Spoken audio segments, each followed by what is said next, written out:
So thank you for coming. Today we're going to be talking about the music mixing and mods, some of the audio technology, the three M's of audio technology that we developed on Cyberpunk. Originally, I was going to give the presentation along with Giuseppe, our staff engineer for audio. Unfortunately, he wasn't able to make it today. I will try and cover for him, although for sure I can't live up to his full awesome energy that he would bring. But we'll do our best. Okay, so we'll start with the mixing music and move on to the mods. And these technologies might seem slightly different, disparate, maybe not so much in common. But as we'll see, there's some themes, even some technology shared between these topics beyond just the alliteration. Although, yeah, that was a factor in choosing to talk about them together. So mixing, and when we think about mixing in games, we really have two parts. We have static mixing and dynamic mixing. So static music mixing, the kind that we see also in films, the general balance, the overall mixer of the game, and we use Wise CD Projekt, and so most of our static mixing is actually handled inside of there. It's the tool our sound designers love to use for doing this. And when we talk about dynamic mixing, though, this is how we're going to change the mix to respond to the game in runtime. And the ideal situation, of course, would be for us to have someone who was sitting alongside the game, changing the mix, seeing what's happening on the screen, and adjusting it in real time. Unfortunately, our NPCs, this NPC here, not smart enough to do that, so we have to build some systems that will help us with that. And I like to think about mixing split into three considerations, so three concerns of mixing. And the first one is selection. So this is how are we going to select specific sounds that we actually want to mix from all of the sounds that we have playing in the game. How are we going to pinpoint which specific ones we want to make some change to? The second is decision. So this is the thinking part of it, right? This is where we're going to make some kind of creative choice based on the context of the game, based on what's happening. And the third, of course, is action. Well, we need some way to actually impact the sound, some way that we will change it to realize this creative decisions that we have made. So if we start looking with the selection, and actually a really effective place to start, one of the ones that was really popular for us was the sound tags. And we can see here that we have on the left the folder structure of our events in Wise. And we've highlighted here the casing small hit floor, and we use this folder structure to outline and to create the tags that would be applied to those sounds. And on the right, we can see actually the file that we stored. So we pass the WW units, and from this we extract these folder names, and then we apply these to the sounds as tags. Now, there's two main benefits that we get from doing this. The first is, well, this is the folder structure that the sound designers just created. So it's already created. We don't have to do any more work to tag up the sounds. It all automatically falls through. And also the consequence, because this is their folder structure, is already shaped in the way that they're thinking about it. So when they come to make the mix, when they come to say, okay, I want to select a specific type of sound, already the tags are mapped out in the perfect alignment for how they think about the sounds. The next step from this is to take these sound tags and actually apply them on the emitters that are in the game. So all of our entities, and we see a few here, we have some NPCs, we have some devices, they have the emitters on them, which are the things that actually play the sounds. So when we play any sound on this emitter, we're actually mapping these tags onto that emitter. This gives us the power to say, okay, we want to adjust all of the sounds that have had any player sound played on it. So not just the specific player sounds, but if we played a player sound on any object, on any emitter, we can now consider this to be a player, or with any of the other sounds using those sound tags to actually then start to affect these other sounds. This starts to now become even more a powerful system, and without any additional manual tagging involved. Now we have very VO intensive game. Our games are narrative games with real focus on the storyline. So really important that we can make some kind of selection around that VO. And we can see here the different contexts that we have. And these contexts are derived based on actually the location of voice lines, where they are written in the project. So if they're written in folders that are associated with the quest or with the community or with the gameplay. And what this means is that we can select based on these things and say, okay, at a given moment, maybe we want to highlight more of the quest, maybe we want to push away the community sounds to bring those down in the mix. Maybe we want to have a bit more of the combat.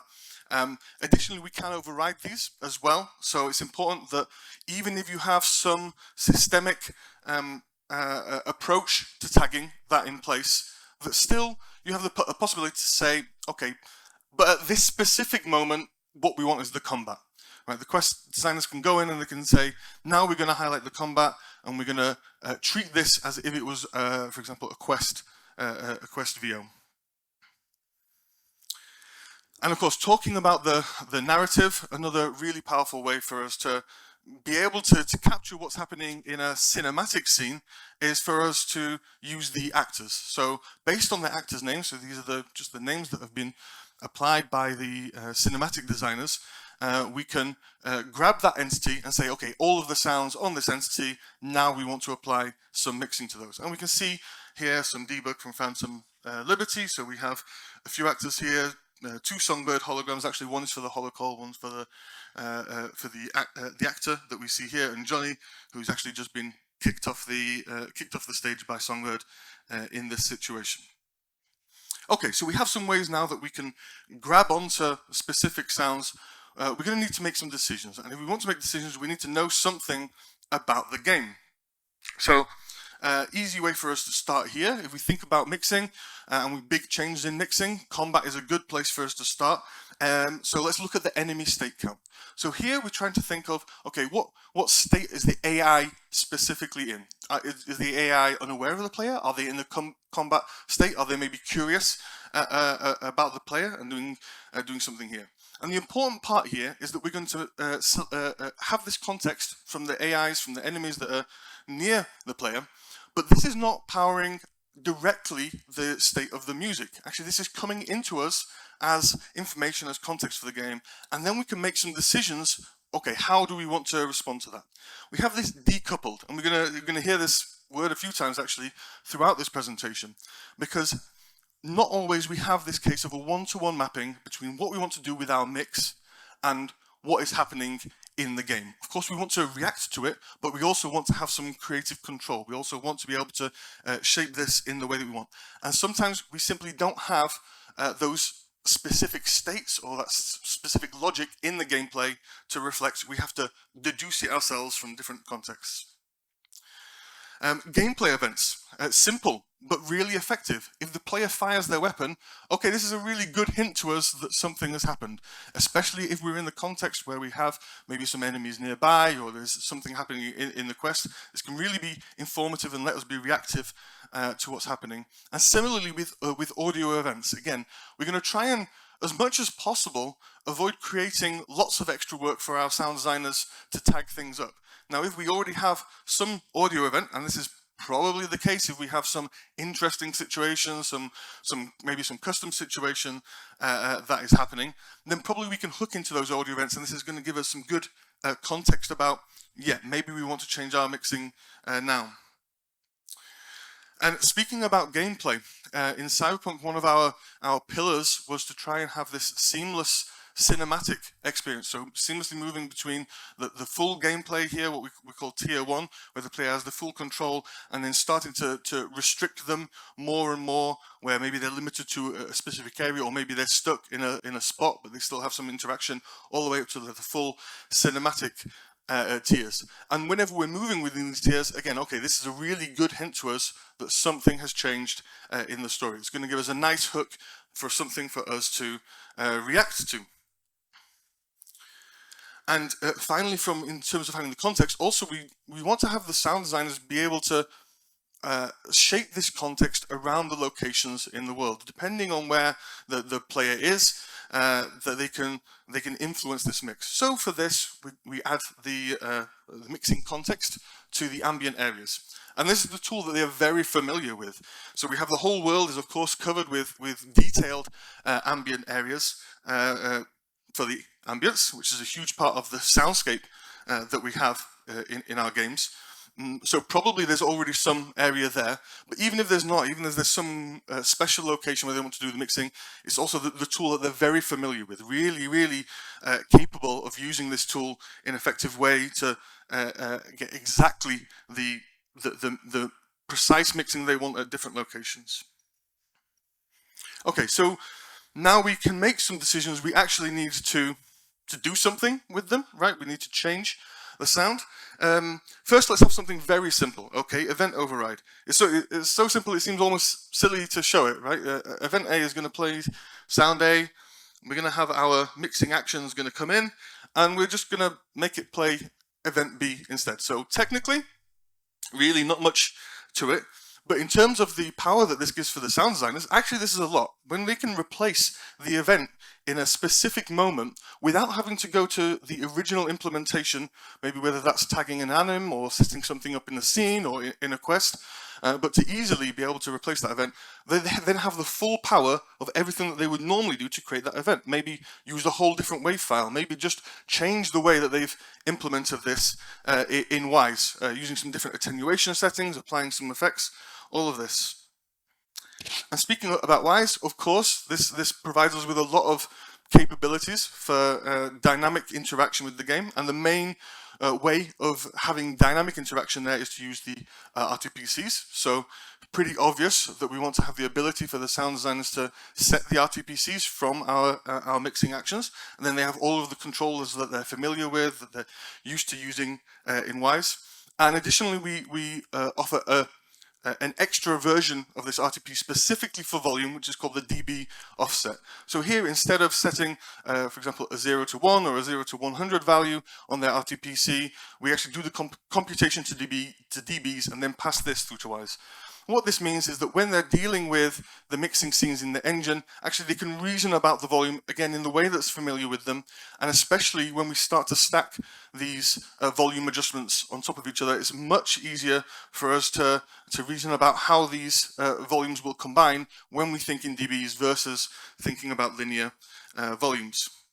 Okay, so let's look at something a little more advanced, and distance roll-off factor. This is the situation where, again, we want to maybe adjust the volume or have this effect of adjusting the volume in the mix, but perhaps we want to do it in a bit more organic way. So if we have here a sound and some distance from the player, what we're going to do is we're just going to push this sound away from the player by some scaling factor, or pull it closer. Additionally, we can do this. And here we were able to hook into some technology that we already had for our acoustics, which was doing the repositioning for the diffraction, so for the pathfinding of the audio, and to build on this to allow us to say, okay, we will also allow the mixing scenes to adjust this repositioning of the sounds. Now I really like this as a way of adjusting the sounds, because when we have the volume adjustment that's coming through the distance, this is happening in the same way, like the natural way that players are experiencing sound changes within the game. So it feels very organic, as well as picking up those other environmental effects. Maybe there's some filtering, maybe some air absorption, also set on those sounds. So we can have this mixing effect, but also have it blend in a really seamless way. And once we have this positioning adjustment, as well as the distance, we can also look at having some panning adjustment. So in this case, we're going to take the angle of the sound from the player, and we're either going to push it towards the center, or pull it into the middle here, or we can push it away. So if we want to focus on this sound, we can bring it and just make it more in front of the player, or if we need to clear some space in front of the listener's direction so they can really focus on some other elements in the mix, also we can make it happen in this way. Something like changing an FOV of a camera. Okay, so we see how we might want to change the mix. Let's look a little bit more at how we actually implement this under the hood in Cyberpunk. Now, Cyberpunk's big city, really huge scale.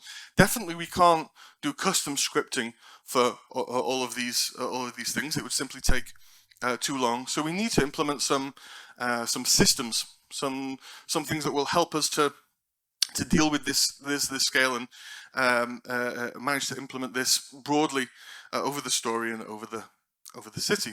And when we look at the hooks that we have there, the kinds of things that we want to do, natural choice for us was to move to a state machine. So the mixing scene, and let's just be careful because this is a mixing scene, this is not a cinematic scene. So we have in the game cinematic scenes, the way the story is being told.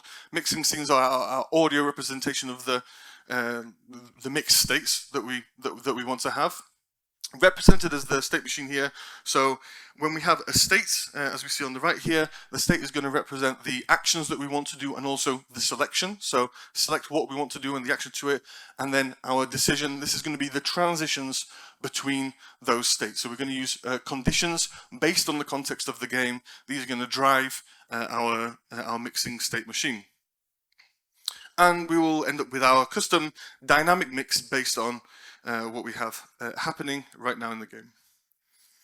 And again, drilling down another level, what we can see here in the middle, I don't know if you can see it, there's a pale box, but this middle section here, this is the mixing state, this is the mixing scene with the current state. On the right hand side we have a director system, and this director system, this is gathering all of the context from the game and then doing some transformation on that. Maybe we want to make some internal context based on things that we can deduce from different parts of the game. On the left-hand side here, we can see our sound update. So these are sounds are played, they're being processed, and as they're getting updated during the frame, they're going to bubble up this compute mix callback, and this is going to ping the current state, and we'll decide, okay, do we have any actions for this sound?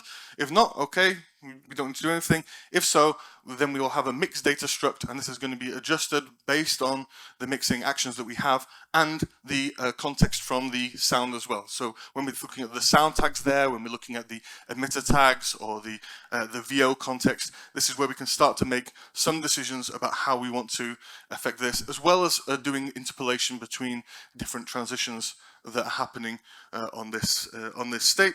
This is then going to be passed through, and we're going to give this to Wise, where again all of these things brought together and the sound will be realized.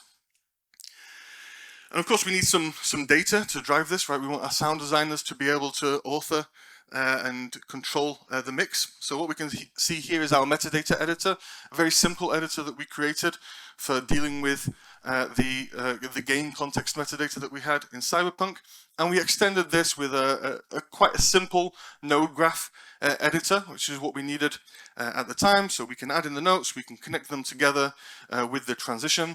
And probably important to say that when I say simple, this is like really simple. There's no scrolling around this graph. It's only what we can see in this window.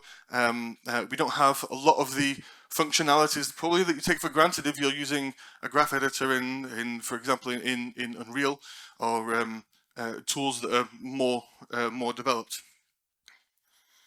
And here we can see a very simple mix scene dealing with the tiers that I mentioned earlier. So here we have the tiers transitioning between tier 1 and 2 and tier 3. And what's important here actually is we can see that decoupling happening, right? When we looked at the tiers before, there were 5 tiers, and here when the sound designers have created the mixing, they say, okay, but really the important transition for us is when we go from either tier 1 or tier 2 to one of the higher tiers. So it says tier 3 here, and we have tier 3 in car, so some different ways of doing this, but the conditions that we can see on the right here, there's 3 separate conditions, and here we look for any of these conditions being satisfied. They will trigger this transition into our higher mix state. So the sound designers really, they can take control, do the mix the way that they want to do, again in this decoupled fashion. Okay, and in this state, of course, we have our actions, the things that we want to change on the sound. And 3 actions in this case. So we have the mixing action type, and this is going to tell us the type of selection that we want to make, and then based on the selection, then we have a different set of possible actions. So for the VO context, in this case for the community, we're going to apply both a dB offset, so we're going to reduce the volume, and we're going to push the community VO away. For anything tagged with radio emitters, so this covers actually more than just radios, but many also some acoustic properties. Anything using our broadcast emitter system really will be touched by this and will be pushed away. Again, we have some roll-off factor here and a smaller dB offset. And here we have a special mixing action on the end. This is a global one. So this is the case where actually we say, we don't want to specifically select anything, right? We want to do a global parameter and a change, and then some RTPCs that the sound designers can set up and do the control of that from within Wise. So I'd like to take a look at an example of this in action. So we're going to look at a scene from Lizzie's nightclub. It's from the base game. And in the first video we show, this will be with the mixing. So we're going to approach the bartender, initiate a conversation, and as we do this, the community VO, the radio emitters, they're going to be pushed away or quieted.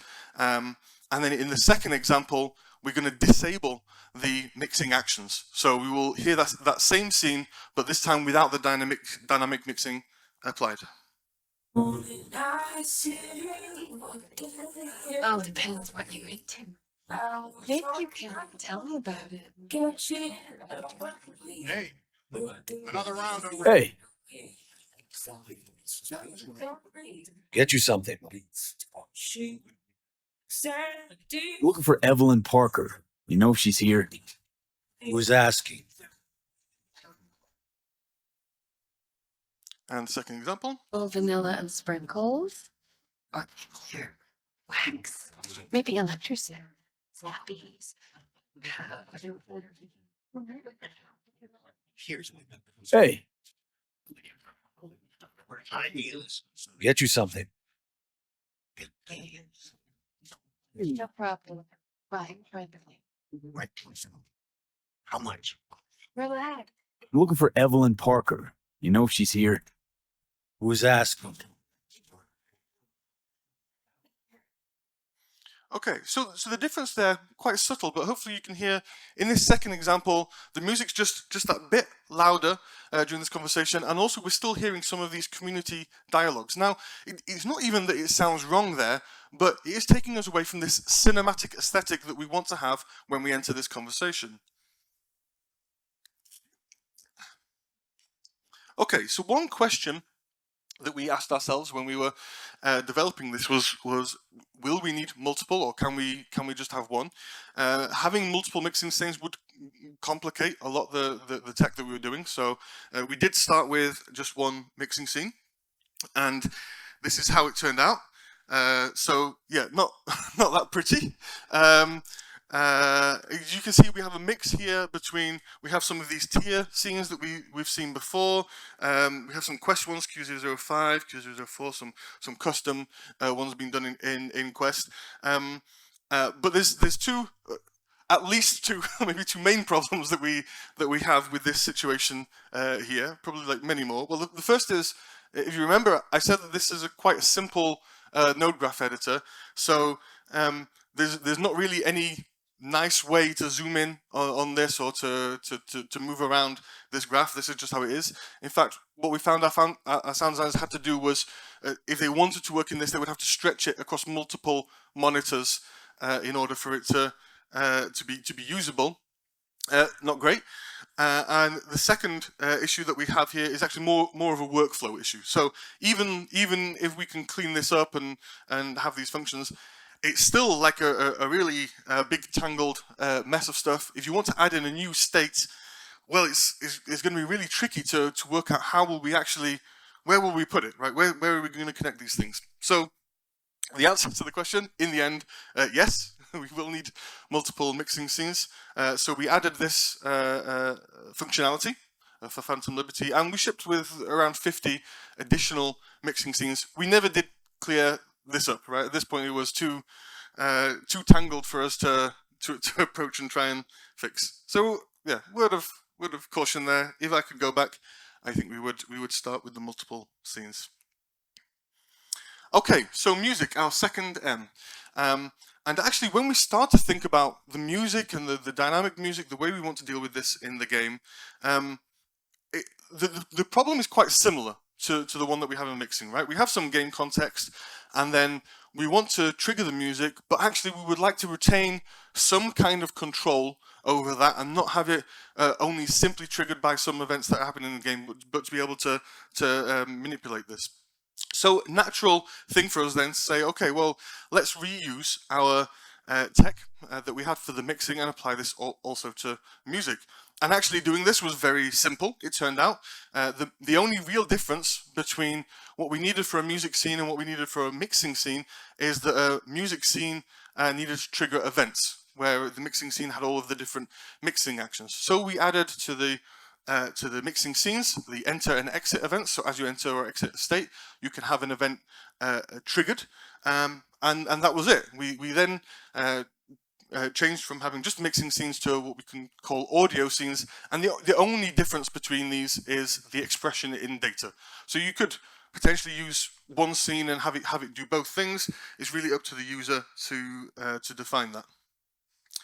And this is an example of one in practice. As we can see in this music scene, we have some flow of quest, as well as some logic that can be triggered at some random moment. Is not specifically tied to what's happening.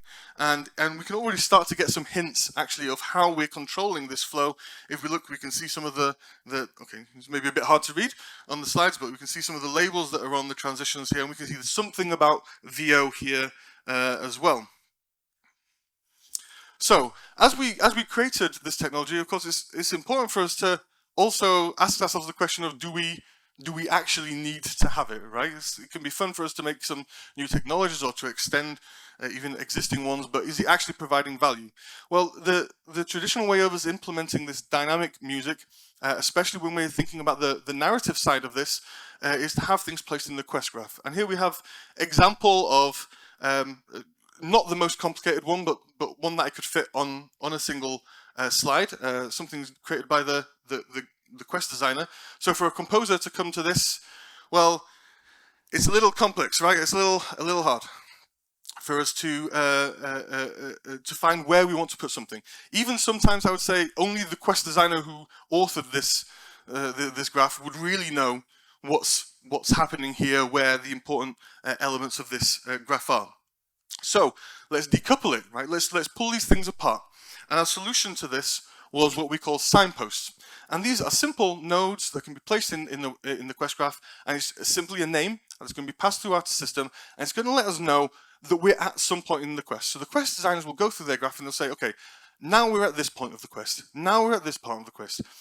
This turned out to be really successful. Previously, when the quest designers had to implement the WISE events, this was like the worst of both situations. For the composers, it's hard to read the quest graph and understand what's going on, but for the quest designers, also sometimes it's hard to understand what a specific WISE event means when we're looking at this music transition, and so there have to be multiple loops, multiple iterations to try and nail this down. Well, now the quest designers can just say where we are in the quest.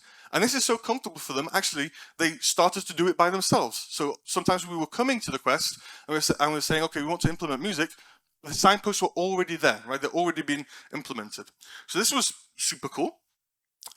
Additionally, one request that we had from our composers was to have the ability to have the signposts hooked to the VO lines. Very often, they wanted to trigger dynamic music changes when there was a VO line. So simply, we have a table, and the composers can add in here the GUID of their VO line, the name of the signpost, and then this will automatically be picked up by the system. It will trigger the signpost, which they can then control with the logic in the music in the audio scene.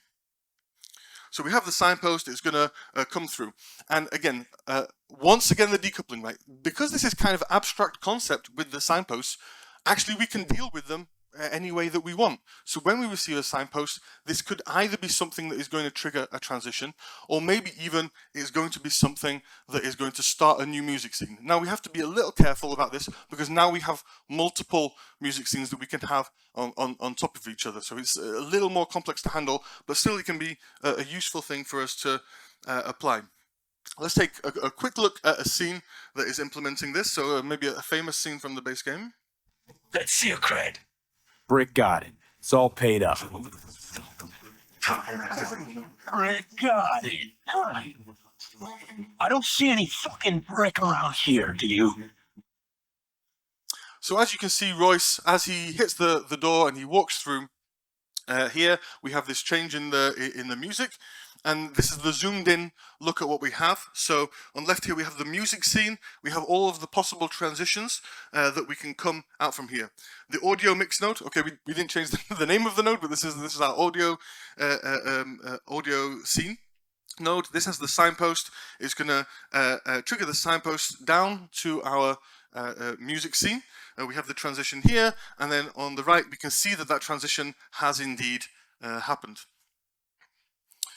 And again, because this is decoupled, then we could start to use these signposts in different ways. So we see here something like the basic combat music loop. Nothing too surprising about this. We're going to have some stealth.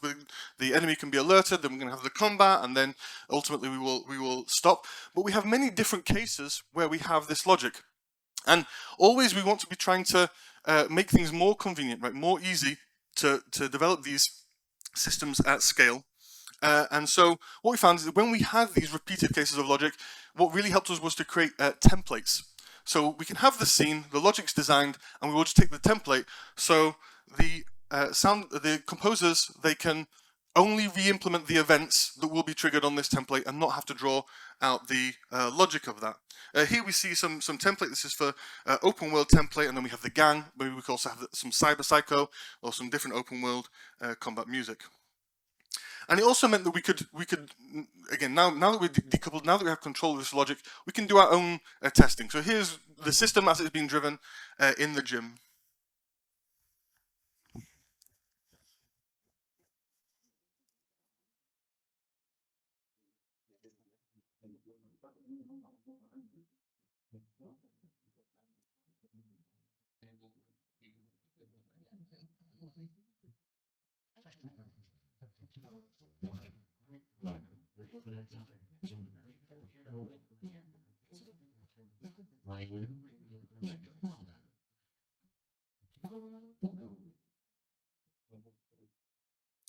Okay, so this means now that we can go from this, so not quite as bad as the mixing scene that we saw, but still pretty complex.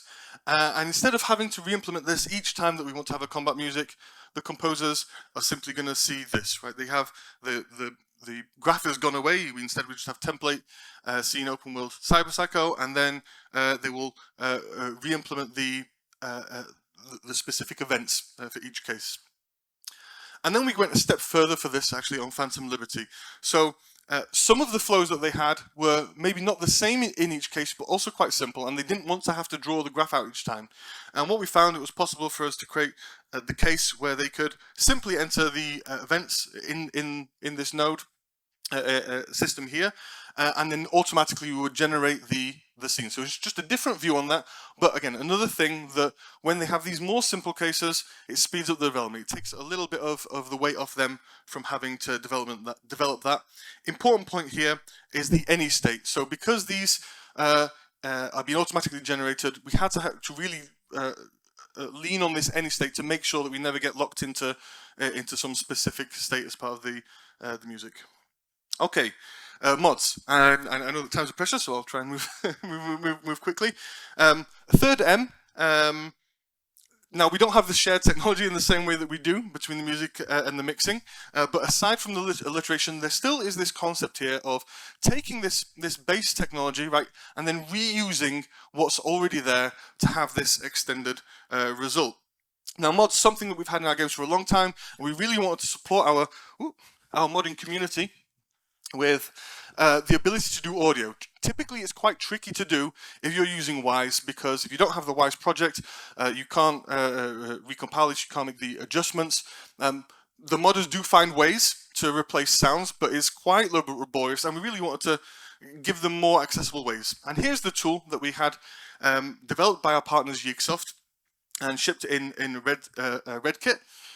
Here we can see on the left we have all of the events, so the modders, they can choose the event they want to have. There's a type that they're going to select, and then they have some options, maybe a file that they're going to override it with, and then some simple stuff with the gain and with the pitch to have some randomized pitch variations. So maybe they really big fans of the Matrix and they would like to have some of this in the game.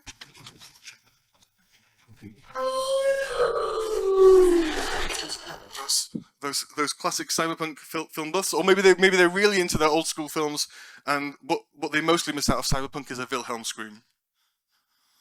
Of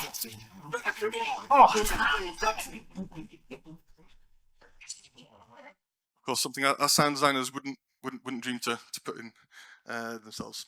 Okay, so under the hood, what's happening? Well, in Wise we have the audio input source. So we're going to create a sound in Wise. We're going to choose the Wise audio input. What this means is that we can make all of the normal settings changes that we would, including our attenuation settings, or maybe applying some effects.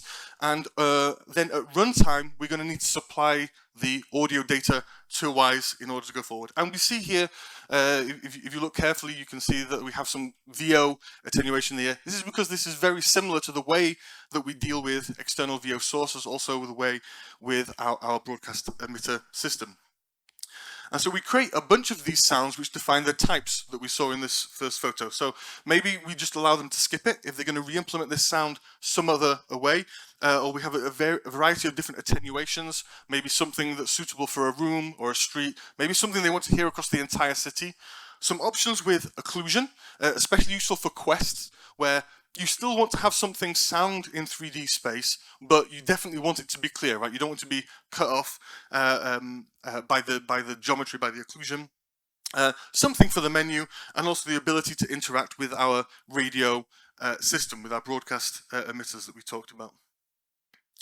And this is what it looks like on disk, so we're just going to store this as the JSON file, and then we're going to load this up at runtime. So when we start the game, we're going to check if we're using custom sounds, if we have these modded sounds. Let's load in this file. It has all of the sounds the modders have authored, and then we're going to put these into a big list, store these there, as well as we're going to need to parse those files if they have the WAV files that they've supplied, and have that data ready for us to pass to Wise. Important here, at the bottom we have the set audio input callbacks. So the execute callback, this is where we're going to pass the audio data to Wise, and we also have the format, so we can tell Wise the kind of file that we're giving it, and also again, now you might notice there's not any pitch callback here. Maybe you already guessed how we did that. If not, that will come in just a minute. So we're playing the game, running through, we trigger the sound. At the top here, we see the get event Wise ID. Now, we already had a need for this because we don't store strings at runtime. So we have everything in a hash, but we use a different hash from the Wise hash. So we actually have to store this mapping. And this is the file that we saw earlier, the one with the tags. It has various information about the events. So we're going to check this hash. If we find that this is in our list, in this file that we've loaded in at the beginning of the game, then we can either skip it, or we're going to tell Wise, instead of playing the sound, play this custom type, right? This mod type sound. At this point also, we're going to need to save the mapping between, okay, hey, we've played this sound, and Wise is going to come back and ask us about this in the custom sound execute callback. So we have the playing ID, Wise is passing us the buffer, we're going to check this, we've parsed the file, we know all of the data, and then we're just going to do the mem copy of the audio data into the buffer from Wise, and we're going to tell Wise, okay, either there's nothing left to play, or here's the data, it's ready, go ahead and play the sound. The other two callbacks, quite simple, and here's where the pitch variation comes in. So because we don't have the pitch callback, instead, what we're going to do is we're just going to tell a white lie to Wise. If the user has specified random variation of pitch, we're going to compute that, and then we're just going to adjust the sample rate that we tell Wise by this. It's pretty crude, but it does the job in this case. Now, if you've only worked with maybe middleware-wise Fmod, it's possible that you never actually had to parse a WAV file. So I'd just like to take a quick look at how we do this. Here's the format of a WAV file. You find it online. And what we're going to do, oh, by the way, all of this code, this is pseudocode, right? So I've tidied it up and made it shorter so it's easier to follow the flow. I'm not saying write the code like this. Probably you want to write it differently. But in practice, what we're doing, we're just taking the pointer to the beginning of this file, and then we're going to iterate this pointer through the file, and we're going to literally just check the memory. At this point, do we have WAV? At the next point, do we have the format? We're going to go through, find the data chunk, iterate through that. This is going to give us our size, how much data that we have, store all of this off along with the number of channels that we have, sample rate, all of this stuff, so that we can pass this through in the format callback. And already we see many community mods using this already, especially they like to add additional VOs actually into the game, but also we have it implemented as part of the custom script framework. So it's great to see the community using these features that we added. And if there's one takeaway that I would like you to have today, it's about reusing technology. And always look for these opportunities where you can take some technology that you have and reuse it, but how you can use this then to extend and go further, right? You have the basic tools that you have, but take it further, like push the bar a little bit more, but you don't have to build everything from scratch. And actually, you shouldn't, except maybe sometimes. Okay, so thank you.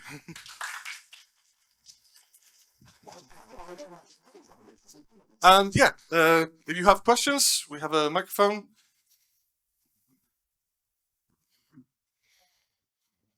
Oh, I thought it was a question, but no, he's running away. Ah, God damn it. Don't be shy. Okay, everything was fully explained, or it was so boring you zoned out. I'll assume the former. Okay, can we ask for the QR code to evaluate our speaker? Hey, Colin. Hey! Oh, okay. Okay, so quick question. Seeing the scope of projects becoming bigger and bigger, and the machine learning being used more and more in different fields, do you see a future trend for machine learning being applied for dynamic mixing as well? Or do you think there's little chance because it would remove too much agency to sound designers, the audio team? Mm-hmm. Yeah, so I feel like with machine learning we're like right at the beginning, and this is an interesting question because there's like the nearest future and then there's the far future, and generally when we look at AI we can imagine like some AGI in the future that it will just beat us at everything, right? You'll do everything for us. But in this, let's say, more present case of it, I think the issue is that every time that we're creating a system, you saw a few examples here, that we want to provide the ability for the sound designers, for the composers to go in afterwards and add that manual touch. This is just the way that we do it. Now, maybe for some games it's not necessary if it's entirely procedural. I can imagine that, but for us, really important to have this handcrafted element to it. So if there was such a case of doing this, we would need a way that on top of that, the sound designers could take control and still have this this impact. We do see though, like more and more AI plugins, right? Like the what is it, like Smooth 2 and Gulfos, these kind of things. I don't know really how much AI they have inside of them, but you could imagine maybe some part of this with some parameters on. I don't know. It'd be interesting. Okay, thank you very much. Okay, so thank you. If you have questions but you're too shy, then just come over and grab me. That's fine.